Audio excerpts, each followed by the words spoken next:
রতনদা আর বিজয় তো বলল শম্ভুর কোনো অসুখ নেই। হ্যাঁ, তাই তো বললো। ডাক্তারও ওকে ফিট সার্টিফিকেট দিয়ে রেখেছে। তাহলে ওকে ইঞ্জেকশন দেওয়া হয় কেন? এই দেখ, এটা ইঞ্জেকশনের দাগ, আর এই দাগ দেখে মনে হচ্ছে যে এটা আজকেই দেওয়া হয়েছে। তোজো, শুধু ওখানেই নয়, এপাশেও ইঞ্জেকশনের দাগ আছে। এতগুলো ইঞ্জেকশনের দাগ, অথচ সবাই বলছে শম্ভুর কিছুই হয়নি। তাহলে এতগুলো ইঞ্জেকশনের দাগ কি করে?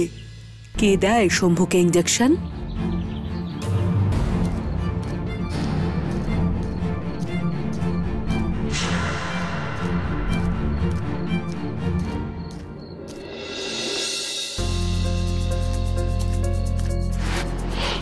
কাজ করিস রতনের, অথচ টাকার বান্ডিল সামন্তের বাড়ি থেকে নিয়ে বেরোচ্ছিস কেন?